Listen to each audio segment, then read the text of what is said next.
Ini ayatnya awalnya sama semua. Siapa yang tidak berhukum dengan apa yang diturunkan oleh Allah, maka faulaika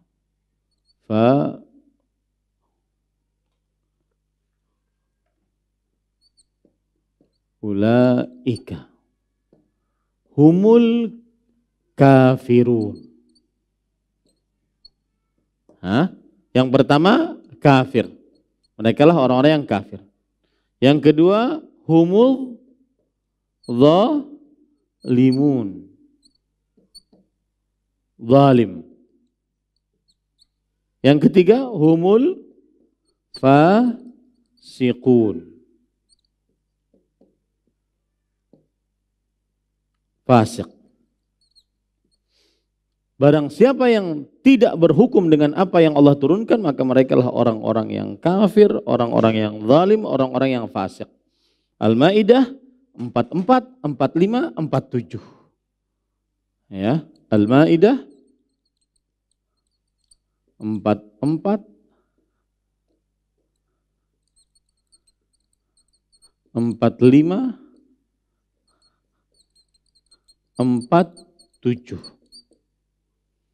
Maka kita tadi sudah katakan, kapan orang yang tidak berhukum dengan apa yang Allah turunkan dia kafir? Kalau kata Imam Ibnu Utsaimin rahimahullah, dia merendahkan hukum Allah, dia menghina hukum Allah, dia meyakini hukum selain hukum Allah lebih cocok, lebih bermanfaat untuk manusia dibandingkan hukum Allah, maka ini kafir, keluar dari agama Islam. Baik. Kemudian ada yang kedua, dia berhukum dengan selain hukum Allah, tapi dia tidak merendahkan hukum Allah. Dia tidak merendahkan hukum Allah, dia tidak menghina hukum Allah, dia tidak meyakini bahwa hukum selain hukum Allah lebih cocok, lebih bermanfaat untuk manusia. Tetapi dia berhukum dengan selain hukum Allah karena tuntutan politik. Karena dia adalah penguasa. Karena dia menganggap dia adalah penguasa, dia berhak untuk melakukan apa saja. Maka ini zalim, tidak sampai kufur.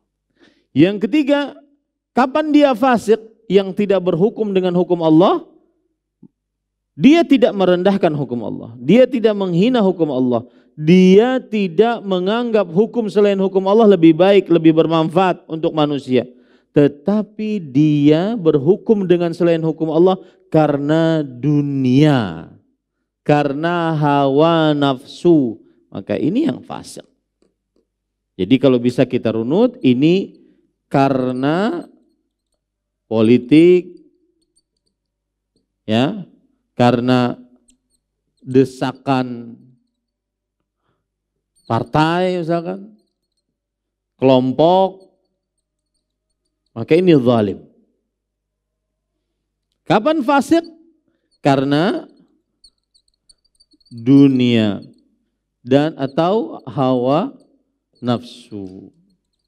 Nah, ini penjelasan dari Imam Ibnu Utsaimin rahimahullah. Begitu cara memahami ayat itu. Nah, sekarang yang terjadi adalah tidak yang pertama. Yang terjadi tidak yang pertama,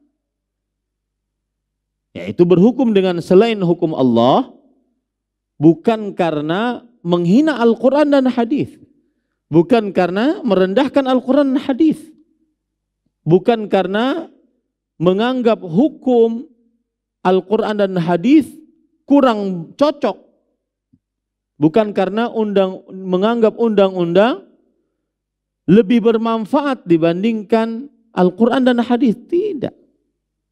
Tetapi mereka melakukannya karena keadaan politik, situasi, dan seterusnya. Maka masuk kepada kezaliman. Atau masuk karena ingin harta, hawa nafsu, masuk kepada kefasikan. Nah, ini yang kadang-kadang sebagian orang-orang yang berpikiran mengkafirkan kaum muslimin, termasuk di dalamnya dari pemerintah sampai rakyatnya, salahnya dalam perkara ini. Kelirunya dalam perkara ini. Mereka seakan-akan mereka berpikirnya adalah siapa yang tidak berhukum dengan hukum Allah pokoknya kafir. Padahal Allah menyebutkan ada tiga tingkatan. Kafir, zalim, fasik. Dan itu tidak Allah tidak menyebutkan sia-sia. Pasti ada maksudnya. Yang pertama kekufuran, kezaliman, kefasikan, pasti ada maksudnya. Maka jangan dipukul rata. Nah, apalagi ada kasus begini. Coba, di sebuah negara ada bank ribawi. Apa pendapat antum? Apakah mereka menghalalkan riba?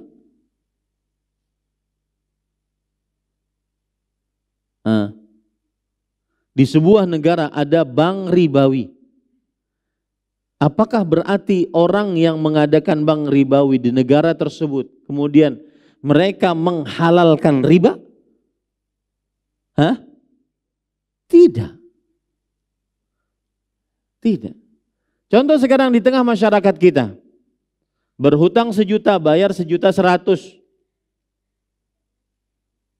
Menggadaikan barang, motor, mobil, tanah, kemudian berhutang dari penggadaian tersebut 50 juta. Nanti bayarnya 65 juta. Riba tidak itu? Riba. Apakah yang menggadaikan barang sekarang menghalalkan riba? Tidak. Paham enggak? Mereka masuk ke dalam jurang riba tersebut karena mereka merasa tidak ada jalan lain. Mereka akhirnya melakukan maksiat ini. Mereka pelaku riba tapi bukan penghalal riba. Paham ini? Nah, sama itu dalam tahap negara. Negara terjadi bank ribawi, apakah kemudian dikatakan bahwasanya dari mulai pemerintahnya sampai rakyatnya menghalalkan riba? Tidak. Paham maksud saya? Di Timur Tengah sana, sebuah negara yang berdasarkan Al-Quran, hadis Rasulullah SAW. Kemudian di tengah-tengahnya ada bank ribawi. Apakah dinyatakan dia menghalalkan riba? Tidak. Terjadi riba, iya. Tetapi tidak paham ini? Maka ini bantahan kepada orang-orang yang sering menuduh kepada ustadz-ustadz yang mendakwahkan sunnah bahwasanya mereka adalah sebagai penjilat-penjilat pemerintah zalim, pemerintah taghut. Tidak benar para ikhwan. Ya, ini para ikhwan yang dirahmati oleh Allah Subhanahu wa taala. Belum lagi lisannya kotor. Lisannya kotor, tidak mendoakan pemimpin yang sah dari muslim yang sah. Terima kasih. Jazakumullah khairan wa barakallahu fikum. Video ini dibuat atas partisipasi dari donasi Anda. Semoga menjadi amal jariah bagi Anda semuanya.